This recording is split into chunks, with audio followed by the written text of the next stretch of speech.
Islam began in under 10 minutes. Not a problem. We've started.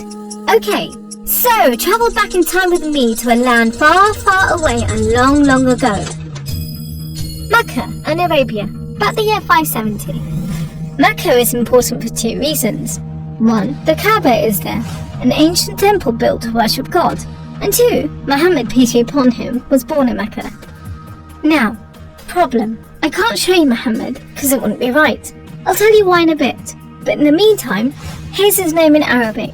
Nice. Back in the day, Mecca was a lawless place. The only way to be safe was to have backup.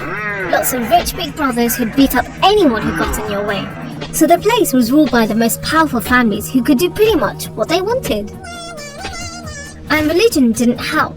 By this time, the Kaaba had been filled to overflowing with 360 idols that did nothing to help anyone. So it was a tough place to grow up if, like Muhammad, you were a poor orphan and believed in just one God you couldn't see, like the Jews and the Christians. He called him Allah, the God, in Arabic there. Muhammad's dad died before he was even born, and his mum died when he was just 6. So he was brought up by his grandfather, Abdul Muttalib, and then, when he died too, by his uncle, Abu Talib, who had the respect of the city's ruling families, so Muhammad was safe for the time being. Muhammad started out as a shepherd and then became a businessman, travelling about buying and selling stuff for rich clients. When he did some work for a rich widow called Khadija, she was so impressed by his honesty and skill that they ended up getting married, and for a while, it looked like Muhammad was going places. Well, he was, but not how you think. Every year in the month of Ramadan, different calendar, different names for the months, there was a big party around the Kaaba, when people made sacrifices to the idols.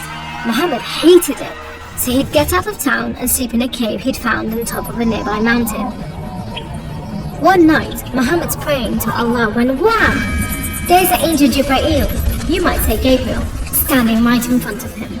Read, says the angel, but Muhammad couldn't read. No schools, you see. Jibreel keeps on at him. 3 times he says, read! Then he grabs hold of Muhammad and wham! Again, it's like Muhammad's learnt a word off by heart.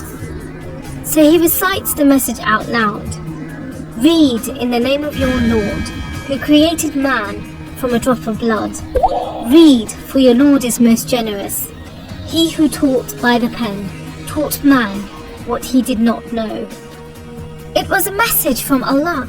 God was speaking to him just like he'd spoken to the prophets in the Jewish and Christian holy books, which meant he was a prophet too.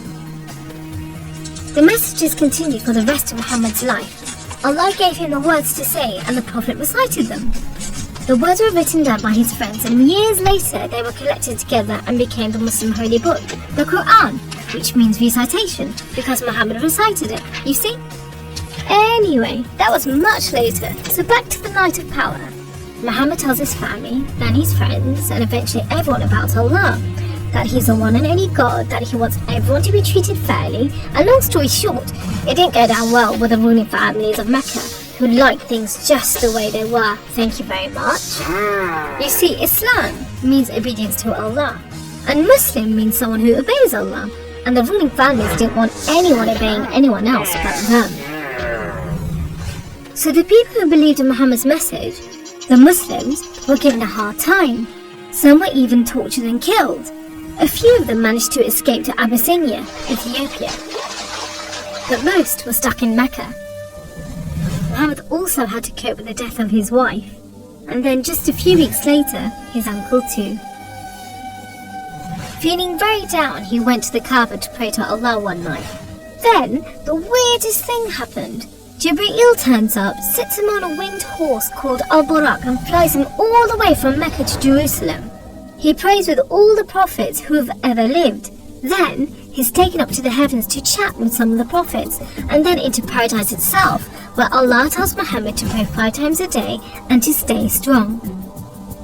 He's returned to Jerusalem and then flies back to the Kaaba in Mecca. We call it the night journey, and Muslims still argue whether it was a real experience or a vision, but whatever, it gave Muhammad a much needed boost, and just as well, because there were more tough times ahead. So, there was this other city called Yathrib. the people there heard about Muhammad and his message and invited him and his followers to join them.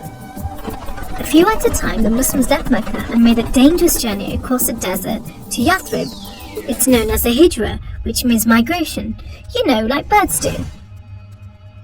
Muhammad and a few of his friends stayed in Mecca until everyone had got away and then made plans for their own escape.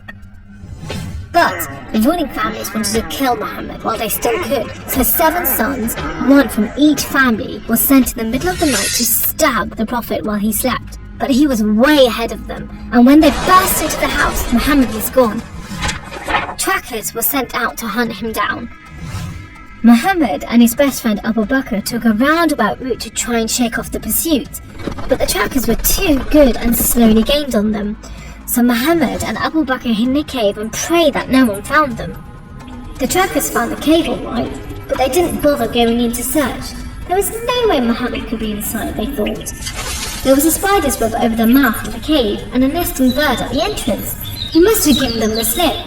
So off they went, leaving Muhammad and Abu Bakr protected by a spider and a bird. Muhammad made it safely to Yathrib, which was renamed Medina al-Nabi, the city of the Prophet, but most people just call it Medina. But Muhammad's worries weren't over yet. There were 3 big battles between the Muslims and the Meccans. First, the Battle of Badr, when Muhammad and just 313 men faced 1,000 Meccan soldiers. Miraculously, the Muslims won. Then there was the Battle of Uhud, which didn't go so well. Some of Muhammad's men disobeyed his orders and ran off during the battle to raid the Meccans' camp, and so the Muslims were outmaneuvered. Then there was the Battle of the Trench. Medina was protected on 3 sides by mountains, so when the Meccan forces advanced in the city, the Muslims just dug a deep trench. The Meccans made camp, but the weather was terrible. Pouring rain put out their fires and howling winds blew down their tents. Eventually they gave up and went back to Mecca. It was all a bit embarrassing. They were losing the respect of the local tribes who were flocking to join the Muslims. So a peace treaty was signed at Hudaybiyah, but it wasn't long before the Meccans broke it. Muhammad decided that enough was enough. By now he had over 10,000 men, so he led them across the desert to Mecca. The ruling families realized they'd made a huge mistake, but it was too late. All they could do was surrender and hope that the Muslim army killed them quickly. But Muhammad said there should be no more fighting. He rode into Mecca and went straight to the Kaaba. He circled it 7 times anti-clockwise and smashed all the idols, rededicating the Kaaba to Allah. And that's why I'm not going to show you Muhammad. The Muslims wanted to make it totally clear that they only worshipped the one unseen God. So they didn't have any pictures of Muhammad in case anyone thought he was an idol, and they didn't have any pictures of Allah because he's like nothing on earth, so it would be impossible to draw him anyway. So there you go, how Islam began in under 10 minutes.